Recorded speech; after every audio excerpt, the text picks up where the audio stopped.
Well, today my challengers are former White House fellow under First Lady Hillary Clinton and True TV legal analyst Jami Floyd and Newsday columnist and Fox News contributor Ellis Henican. Welcome, both of you. Thanks. Watch out, Governor. I know. It's coming. Ellis, it's coming. You are loaded. I can just tell that you are so ready. Ready for bear. Wait, I have not had a thing to drink. What do you mean loaded?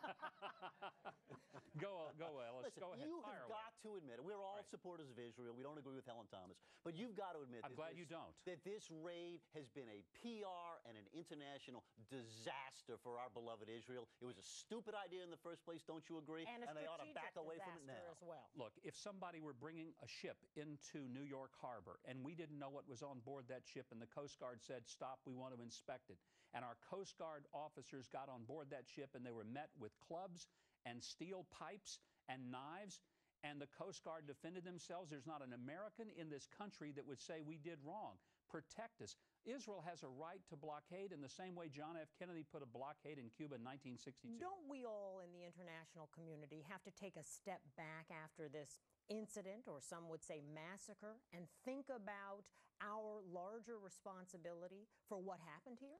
Yeah, I think we need to find out why in the world that ship continued to go forward when Israel asked it to stop and allow it to be boarded.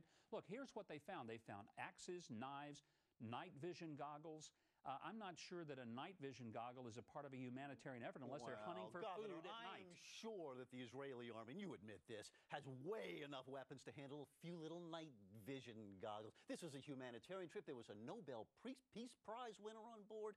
Come on. And there were also some known terrorists on board with this much. Agree with this taking things to Hamas, which is an organization that believes Israel shouldn't even exist. Agree with this much, Governor. It has hurt Israel in the international community. Oh, it has hurt Israel. So therefore they shouldn't have done it, right? No. Here's the reason it's hurt Israel. It's hurt Israel because there is an international bias.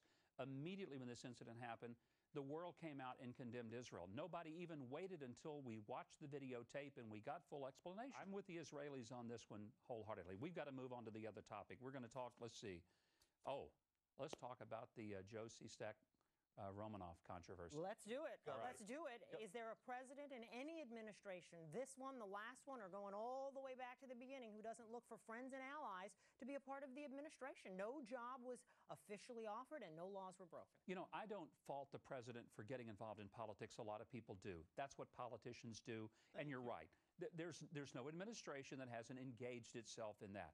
The difference is that we were promised transparency and we were promised a new kind of politics. We got all the transparency. When you were in Arkansas, be honest with us now. You mean I'm not ordinarily? In every single county in Arkansas, you know that county leader is saying, we'll support you here, you wait on this, we'll take care of you over this. I'll bet you even had some conversations like that. Never. I know you did. I'm shocked. You shocked. Feel free to offer me a job. But here's what the president has to do, and that's come out with a very clear explanation of why it took them 3 months to find their voice and give an explanation. Facts. We were promised transparency, and I think the fact that we're talking about it now proves that we have transparency in this administration we haven't had in past administrations. Well, here's what I would say. If the president were as transparent as you guys were, he might be off the hook.